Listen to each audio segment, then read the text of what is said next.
నమస్తే. ప్రస్తుతం మనతో పాటు సీనియర్ జర్నలిస్ట్ భరద్వాజ్ గారు ఉన్నారు. ఆయనతో మాట్లాడదాం. నమస్తే సార్. నమస్తే సార్, విజయ్ దేవరకొండ డెబ్యూ డైరెక్టర్లతో నేను ఇక చెయ్యను అని చెప్పేసి అంటున్నారు. ఎందుకంటారు? అంటే ఆయన గొడవ ఏంటంటే బడ్జెట్కి ఆ మాట కూడా అన్నాడు అతను. బడ్జెట్కి సంబంధించినటువంటి క్లారిటీస్ ఉండవు, ప్లానింగ్కి సంబంధించి కూడా కొంత కన్ఫ్యూజన్ ఉంటుంది. ఈ గందరగోళం మధ్య అంటే వాళ్ళకి చాలా ఆశలు ఉంటాయి. ఈ ఆశలు ఆకాంక్షలు ఈ నేపథ్యంలో వాళ్ళతో ప్రాజెక్ట్ చేయటం వల్ల కొంత డ్రాగ్ అవుతుంది, రకరకాల ఇబ్బందులకు గురవుతుంది ప్రాజెక్టు.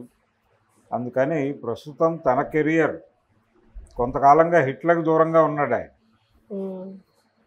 కాబట్టి హిట్ ట్రాక్ ఎక్కించాలి. ఇప్పుడు గీత గోవిందం తర్వాత ప్రాపర్ హిట్ లేదు తన కెరియర్ని హిట్ ట్రాక్ ఎక్కించడం కోసం గీత గోవిందం డైరెక్టర్తోనే ఇప్పుడు ఫ్యామిలీ స్టార్ చేస్తున్నాడు ఆయన. అయిపోయింది. దిల్ రాజు గారు, ఆయన, చిరంజీవి, విజయ్ దేవరకొండ ఇలా రకరకాల ఇంటర్వ్యూల ద్వారా ఆ సినిమాని జనంలోకి తీసుకెళ్లే ప్రయత్నం బలంగా చేస్తున్నారు. ఈ ప్రాసెస్ నడుస్తూ ఉండగానే ఈ సినిమా డెఫినెట్గా హిట్ అవుతుంది అని దిల్ రాజు గారు మాట్లాడుతున్నాడు.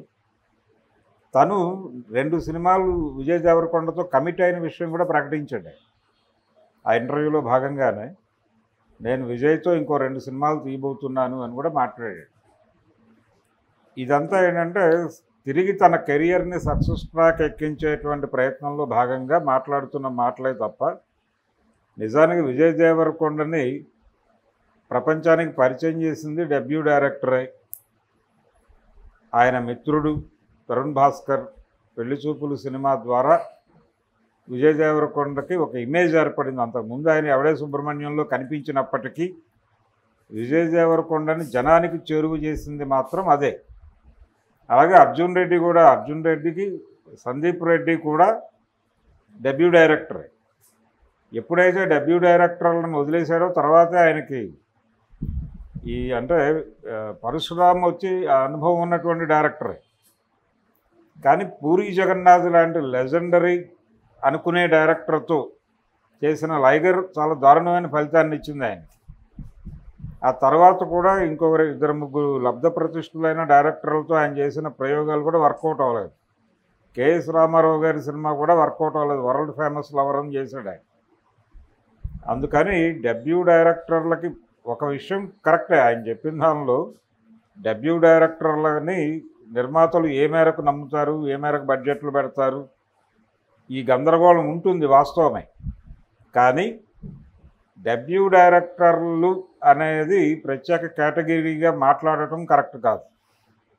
డెబ్యూ డైరెక్టర్లతో హిట్లు కొట్టి కెరియర్ని ముందుకు తీసుకెళ్లిన హీరోలు గతంలో చాలామంది ఉన్నారు. రామ్ గోపాల్ వర్మ మొదటి సినిమా నాగార్జునతో చేశాడు, శివ. అది ఆయన కెరియర్లోనే పెద్ద హిట్. అది నాగార్జున కెరియర్లో కాంట్రవర్సీ లేకుండా హిట్ అయినటువంటి సినిమా. అది ఎటువంటి కాంట్రవర్సీలు లేకుండా, డివైడ్ టాక్ లేకుండా సక్సెస్ అయినటువంటి సినిమా అది. ఇలా చాలామంది డెబ్యూ డైరెక్టర్లతో చేసిన వాళ్ళు కనిపిస్తారు మనకి. ఇది స్టార్ ఇమేజ్ వచ్చేసిన తర్వాత కూడా డైరెక్టర్లో దమ్ము ఉండాలి అంతే. డెబ్యూ డైరెక్టర్లకు సినిమాలు ఇవ్వము అనేది కరెక్ట్ కాదు. సత్తా ఉన్న సబ్జెక్టుతో ఎవరు వచ్చినా కానీ ఆ సబ్జెక్టు విని ఆ సినిమాలో కంటెంట్ ఉంది అని భావిస్తే తన స్టార్డమ్ కూడా తోడవుతుంది. కాబట్టి ఆ సినిమా నెక్స్ట్ లెవెల్కి వెళుతుంది. బడ్జెట్ పెట్టేటువంటి ప్రొడ్యూసర్కి ఒక కాన్ఫిడెన్స్ ఉంటుంది. డైరెక్టర్ కథ మీద కాన్ఫిడెన్స్ 30% ఉంటే మిగిలిన 70% విజయ్ దేవరకొండ ఇమేజ్ మీద వర్కౌట్ అవుతుంది. అది సినిమాని ఎక్కడో నిలబెట్టేటువంటి ఛాన్సెస్ ఉంటాయి. అందుకని ఎవరైనా సరే డెబ్యూ డైరెక్టర్లతో మేము సినిమాలు చేయము అనే మాట ఎవరు చెప్పినా కరెక్ట్ కాదు. గతంలో చక్రపాణి గారిని ఎవరో అడిగారు ఇంటర్వ్యూలో, మీరు ఎప్పుడు ఎన్టీఆర్తోనే సినిమాలు చేస్తారు, ఇంకొక కొత్త వాళ్ళతో చేయొచ్చు కదా. దానికి ఆయన ఒక విచిత్రమైన సమాధానం చెప్పాడు అప్పట్లో. ఆయన ఏమన్నాడంటే, రామారావు వారే చేస్తున్నాడు కదా, ఎందుకు నేను ఇంకొకటి కోసం తిరగాలి అని చెప్పి ఇంకొక మాట చెప్పాడు ఆయన. ఇప్పుడు కొత్త వాళ్ళని పెడితే వీడు హీరో అని వాడు విలన్ అని ఈ అమ్మాయి హీరోయిన్ అని ఎస్టాబ్లిష్ చేయడానికి కొంత రీల్ తగలెట్టాలి. అదే రామారావుని సావిత్రిని చూపిస్తే వీళ్ళిద్దరూ హీరో హీరోయిన్స్ అని జనాలు ఫిక్స్ అయిపోతారు ముందే. వాళ్ళిద్దరూ ప్రేమించుకుంటున్నారని ప్రత్యేకంగా ఎస్టాబ్లిష్మెంట్ అక్కర్లేదు. అలాగే పక్కన రాజనాలను పడేస్తే విలన్ అని ఫిక్స్ అయిపోతారు జనాలు. కాబట్టి వీళ్ళని పెట్టుకోవడమే సుఖం కదా, ఇప్పుడు నేను కొత్త వాళ్ళని పెట్టుకుని వాళ్ళని ఎక్కడ ఎస్టాబ్లిష్ చేయను అని మాట్లాడాడు ఆ రోజుల్లో. దాదాపు అలాంటి స్టేట్మెంటే ఇది. ఇలా అంటున్నటువంటి దశలోనే ఆదుర్తి సుబ్బారావు గారు కృష్ణ, రామ్మోహన్ లాంటి ఆర్టిస్టులను తెరకు పరిచయం చేశాడు. వాళ్ళు హిట్లు కొట్టారు. చాలామంది అంటే డెబ్యూ డైరెక్టర్లతో చేసిన పెద్ద హీరోలు ఉన్నారు. కొత్త హీరోలను ఇంట్రడ్యూస్ చేయటమే పనిగా పెట్టుకున్న పెద్ద డైరెక్టర్లు ఉన్నారు. దాసరి నారాయణరావు గారు అదే చేసేవాడు, ఆదుర్తి సుబ్బారావు గారు అదే చేసేవాడు, కె బాలచందర్ అదే చేసేవాడు. బాలచందర్ లాంటి వాడు ఆ రోజున ఆయనకున్న ఇమేజ్కి శివాజీతోనో ఎంజీఆర్తోనో సినిమాలు చేయాల్సిన వాడు డ్యాన్స్ అసిస్టెంట్గా ఉన్నటువంటి కమల్ హాసన్తో సినిమాలు చేయాల్సిన అవసరం ఆయనకు లేదు. అలాగే చిరంజీవి గారికి కూడా మొదట్లో అవకాశాలు ఇచ్చిన డైరెక్టర్లు అందరూ పెద్దోళ్ళే. క్రాంతి కుమార్ గారు, వాసు గారు ప్రాణం ఖరీదు అవకాశం ఇస్తే బాపు గారు పిలిచి మనోహర్ పాండవులు అవకాశం ఇచ్చాడు ఆయన. ఆ తర్వాత బాలచంద్ర గారు ఇది కథ కాదులో క్యారెక్టర్ ఇచ్చాడు. వాళ్ళందరూ అప్పటికే చాలా లబ్ధ ప్రతిష్ఠులైనటువంటి డైరెక్టర్లు, అలాగే ప్రొడ్యూసర్లు. వాళ్ళ సినిమాల్లో ఆయన అవకాశాలు దొరకడం ద్వారా తన ఇమేజ్ని పెంచుకున్నాడు. అంటే సీనియర్ ప్రొడ్యూసర్లు, సీనియర్ డైరెక్టర్లు హీరోలకు ఎంత అవసరమో, అంటే ఆ రోజుల్లో కూడా చిరంజీవి గారి మనసులో కూడా ఒకటి ఉండేది, రాఘవేంద్రరావు డైరెక్షన్లో సినిమా చేయాలి అనే కోరిక ఉండేది ఆయన. ఎందుకంటే అప్పటికి రామారావు, కృష్ణలతో పెద్ద హిట్స్ తీసున్నాడు ఆయన. రామారావు గారితో 175 డేస్ సినిమాలు వరుసగా తీశాడు. అడవి రాముడు దగ్గర నుంచి మొదలు పెడితే ఆయనతో చేస్తే తన ఇమేజ్ ఎక్కడికో వెడుతుంది అనే ఆలోచనతో ఆయనతో సినిమాలు చేయాలని అనుకునేవాళ్ళు అందరూ. అందుకని ఇమేజ్ ఉన్నటువంటి డైరెక్టర్ మాత్రమే హిట్ ఇస్తాడు అని అనుకోనక్కర్లేదు.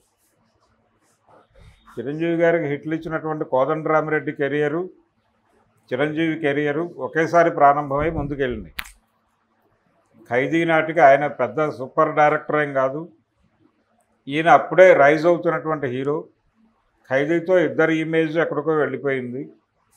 ఇలా చాలామంది కనిపిస్తారు. కేఎస్ఆర్ దాస్ గారు అన్ని హిట్స్ తీశాడు ఆయన తొలి రోజుల్లో డెబ్యూ డైరెక్టరే. ఆయన కూడా కృష్ణతో ప్రారంభించినప్పుడు కెరియర్. రాఘవేంద్రరావు గారు అడవి రాముడు చేసే నాటికి అంతకుముందు 2-3 సినిమాలు చేసుకున్నాడు ఆయన. అందులో ఒక ఫ్లాప్ సినిమా ఉంది. ఆయనకి రామారావు గారు అవకాశం ఇవ్వటమే గొప్ప విషయం. అసలు తనకి అవకాశం వస్తుందా రాదా అని ఈయనే కన్ఫ్యూజ్ అయ్యాడు. ప్రొడ్యూసర్ గారు అక్కడికి వెళ్ళి ప్రపోజల్ చెప్తే ఎన్టీఆర్ యాక్సెప్ట్ చేస్తాడా చేయడానికి భయపడ్డాడు రాఘవేంద్రరావు. ఆయన ఒప్పుకున్నాడు చేయనయ్యాను. అప్పటికి డెబ్యూ డైరెక్టర్ కింద లెక్క అవుతుంది రాఘవేంద్రరావు. అడవి రాముడు లాంటి పెద్ద హిట్ ఇచ్చాడు కదా ఆయనకి. అలాగే బాపయ్య గారు, ఆయన కూడా రామారావుతో చేయటం ప్రారంభించిన కొత్తలో ఎదురులేని మనిషి టైంకి ఆయన కూడా పెద్ద సక్సెస్ఫుల్లో ఉన్న మనిషి ఏం కాదు, డైరెక్టర్ కాదు. ఒక రకంగా డెబ్యూ డైరెక్టర్ లాంటి వాడే. ఆయనకి రామారావు అవకాశం ఇచ్చాడు, ఎదురులేని మనిషి హిట్ సినిమా తీశాడు ఆయన. ఇలా ప్రతి హీరోకి డెబ్యూ డైరెక్టర్లతో స్టార్ ఇమేజ్ వచ్చేసిన తర్వాత డెబ్యూ డైరెక్టర్లతో చేసిన చరిత్ర ఉంది. ఇందాకే నేను చెప్పినట్టుగా రామ్ గోపాల్ వర్మ, అలాగే నాగార్జున. ఆ తర్వాత కూడా కృష్ణవంశీకి అవకాశం ఇచ్చాడు ఆయన. నిన్నే పెళ్ళాడతా, అంతకుముందు ఒక సినిమా చేస్తున్నాడు ఆయన. నిన్నే పెళ్ళాడతాలో ఆయన అంటే కొత్త డైరెక్టర్లు తనని కొత్తగా చూపిస్తారు ఆడియన్స్కి అనే నమ్మకం ఉండేది నాగార్జునకి. ఆ నమ్మకంతో చాలామంది కొత్త వాళ్ళకి అవకాశాలు ఇచ్చేవాడు ఆయన. ప్రతాప్ పోతన్కి అవకాశం ఇచ్చాడు తెలుగులో డైరెక్ట్ చేయడానికి తన్ని. ఇలా ప్రతి ఒక్కరి కెరియర్లోనూ డెబ్యూ డైరెక్టర్లతో పనిచేయాల్సినటువంటి సందర్భం వస్తుంది. నేను ఇక పని చెయ్యను అని ఒక లైన్ తీసుకుని మాట్లాడటం కొంత ఇబ్బందికరమే. అది మానేసి స్క్రిప్ట్ మీద కొంచెం కాన్సన్ట్రేట్ చేసి వాళ్ళ కెపాసిటీ ఏంటి, వాళ్ళు ఎగ్జిక్యూట్ చేయగలరా లేదా అనేది అర్థమైన తర్వాతే ఎలాగో ప్రాజెక్ట్ ఇస్తారు. అయితే కొన్ని సందర్భాల్లో ఆయన చెప్పింది కూడా జరుగుతుంది. డెబ్యూ డైరెక్టర్లు ఏంటంటే అలాగో అలాగో సినిమా ముందుకెళ్ళాలి అనే ఉద్దేశంతో కొన్ని కాంప్రమైజ్ అవుతారు, కొన్ని వాళ్ళకి అవగాహన లేక బడ్జెట్ పెరుగుతుంది, ప్రొడ్యూసర్ డిస్టర్బ్ అవుతాడు, ఇలాంటి ఇబ్బందులు జరిగి ఆగిపోయిన ప్రాజెక్టులు కూడా ఉన్నాయి. కానీ అన్ని ప్రాజెక్టులని ఒక గాట కట్టేయలేం. ఎక్స్పీరియన్స్డ్ డైరెక్టర్లు వలన దెబ్బతిన్న సినిమాలు కూడా ఉన్నాయి. ఎందుకు రాఘవేంద్రరావు గారి దగ్గరికి ఇప్పటికీ వెళ్ళట్లేదు ప్రొడ్యూసర్లు? మీరే సినిమాలు తీయాలి సార్. మరి ఆయన పెద్ద పెద్ద సినిమాలు పెద్ద పెద్ద హిట్స్ తీసిన వాడే కదా. ఎందుకు వెళ్ళట్లేదంటే జనరేషన్ గ్యాప్ ఉంది. ఆయన ప్రయత్నాలు చేస్తున్నాడు. ఆయన ప్రయత్నం చేసినటువంటి పెళ్లి సంద డి అనే సినిమా ఈ మధ్య పెద్దగా నడవలేదు, జనానికి కనెక్ట్ కాల, యూత్కి ఈ జనరేషన్ కనెక్ట్ కాల.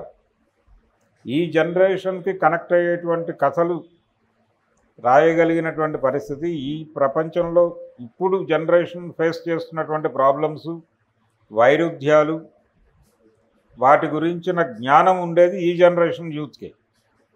కాబట్టి ఈ జనరేషన్ యూత్ రాసినటువంటి కథలతో నటిస్తే ఈ జనరేషన్ ఆడియన్స్ కనెక్ట్ అవుతారు. డెబ్యూ డైరెక్టరు అనేది చేసే పని అదే. వాళ్ళ మొదటి సినిమా ప్రతివాడు, ఇప్పుడు అర్జున్ రెడ్డి లాంటి సినిమా నేను డెబ్యూ డైరెక్టర్తో చేయనంటే అది ఉండేది కాదు కదా ఇతని కెరియర్లో. అలాగే పెళ్లి చూపులు అనే సినిమా కూడా ఉండేది కాదు ఈయన డెబ్యూ డైరెక్టర్లతో చేయను అంటే. అది జస్ట్ ఊరికనే ఆయన ప్రస్తుతం ఫ్లాపుల్లో ఉన్న హిట్ ట్రాక్ ఎక్కించాలి మన కెరియర్ని అనేటువంటి ఆదుర్దాలో చేసినటువంటి ప్రకటన తప్ప ఎవరైనా సరే డెబ్యూ డైరెక్టర్లను కించపరచాల్సిన అవసరం లేదు, తక్కువ చూడాల్సిన అవసరం లేదు. డెబ్యూ డైరెక్టర్లతోనే హిట్లు కొట్టిన తారలు చాలామంది ఉన్నారు. డెబ్యూ డైరెక్టర్ల ద్వారా పరిచయమైనటువంటి ఆర్టిస్టులు ఇండస్ట్రీకి వెన్నుపూసగా నిలబడినటువంటి సందర్భాలు కూడా అనేక ఉన్నాయి. ఉదాహరణకు తరుణ్ భాస్కర్ పరిచయం చేసినటువంటి చాలామంది కమెడియన్స్ ఈ రోజున చాలా ఎంటర్టైన్ చేస్తున్నారు. రాహుల్ కావచ్చు, ప్రియదర్శి కావచ్చు, వీళ్ళందరూ అక్కడి నుంచి వచ్చిన వాళ్ళే. అలాగే ఆయన పరిచయం చేసినటువంటి హీరోలే ఇప్పుడు ఇద్దరు ముగ్గురు కనిపిస్తున్నారు తెర మీద, విశ్వక్సేన్ లాంటి వాళ్ళు. అందుకనే డెబ్యూ డైరెక్టర్లని తక్కువ చూడాల్సినటువంటి అవసరం ఏమీ లేదు. వాళ్ళు అద్భుతమైన సినిమాలు తీసి అద్భుతమైన విజయాలు సాధించి రెండో సినిమాకి ఇబ్బంది పడ్డ వాళ్ళు ఉన్నారు.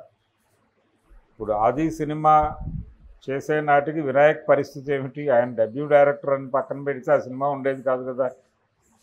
ఇలా చాలామంది హీరోలకి జూనియర్ ఎన్టీఆర్ కెరియర్లో 2 హిట్లు వరుసగా ఇచ్చింది డెబ్యూ డైరెక్టర్లే. స్టూడెంట్ నెంబర్ 1 రాజమౌళి, ఆది వినాయక్. ఆ తర్వాత మళ్ళీ రెండో సినిమా రాజమౌళి సింహాద్రి చేశాడు ఆయనకి. ఇలా కొత్త దర్శకులతో హిట్లు కొట్టడం అనేది ఎప్పుడూ జరుగుతుంది. ఏదో ఒక అభిప్రాయానికి వచ్చేసి లేకపోతే ఒక కంక్లూజన్కి వచ్చేసి ఇచ్చిన ప్రకటన అని నేను అనుకోవడం లేదు.